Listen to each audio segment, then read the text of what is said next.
حضرت سیدہ فاطمہ رضی اللہ تعالی عنہا آپ کا مقام اور آپ کا مرتبہ بیان کرتے ہوئے شاعر مشرق ڈاکٹر محمد اقبال کہتے ہیں، مزرع تسلیم را حاصل بطول، مادرا را اسوائے کامل بطول۔ مزرع تسلیم، تسلیم و رضا، اللہ کی رضا میں راضی رہنا، اللہ کے احکام پہ راضی رہنا۔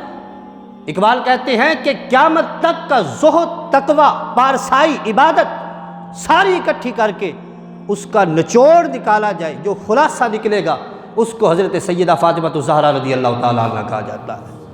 اور فرماتے ہیں کہ مادرا اسوائے کامل بطول، قیامت تک آنے والی ماؤں کے لیے حضرت سیدہ فاطمہ ایک عظیم اسوہ ہے، زندگی گزارنے کے لحاظ سے، رہن سہن کے لحاظ سے، عبادت کے لحاظ سے۔ اگر وہ حضرت سیدہ کے طریقے پر چلے گی تو سیدھا رستہ یہ جنت کے اندر لے کے چلا جائے گا۔ اور فرماتے ہیں علامہ ڈاکٹر محمد اقبال کہتے ہیں، سیرت فرزندہا از امہات، کہتے ہیں کہ بیٹوں کی جو سیرت ہوتی ہے نا،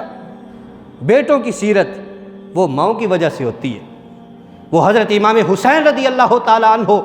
آپ کا کردار جو کربلا کے اندر ہے، یعنی اتنا جرت اور اتنی استقامت کے ساتھ کھڑا رہنا،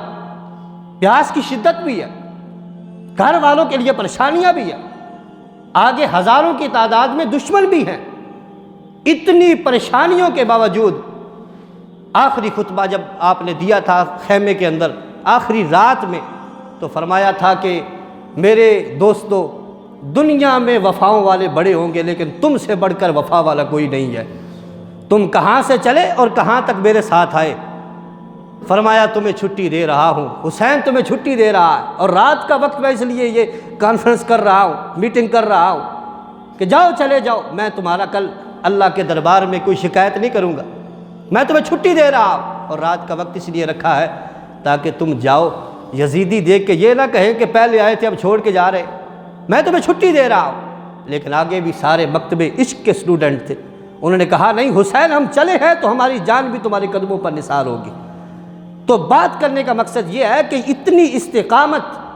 کہ سب کو چھٹی بھی دے رہے ہیں، اس سب کا کریڈٹ جاتا ہے۔ تو شاعر مشرق کہتے ہیں کہ سیرت فرزندہا از امہات، حضرت امام حسین کی اس جرت کا کریڈٹ جاتا ہے تو وہ بھی حضرت سیدہ فاطمہ کو جاتا ہے۔ اور کہتے ہیں جوہر صدق و صفا از امہات، صدق و صفا کہ جو جوہر ہیں، جو بچوں کے اندر نظر آتے ہیں، اولاد کے اندر نظر آتے، صدق و صفا کے جوہر، فرماتے وہ بھی امہات کی وجہ سے آتے، وہ بھی ماؤں کی وجہ سے آتے، وہ بھی ماؤں کی وجہ سے آتے۔ وہ حضرت امام حسن ہو یا حضرت امام حسین ہو یا آپ کی صاحبزادیاں ہوں، تقوی و پارسائی، زہد، ہر لحاظ سے وہ جو کامل تھی، اس کے پیچھے راز تھا اس تربیت کا جو حضرت سیدہ فاطمہ نے ان کی ہوئی تھی۔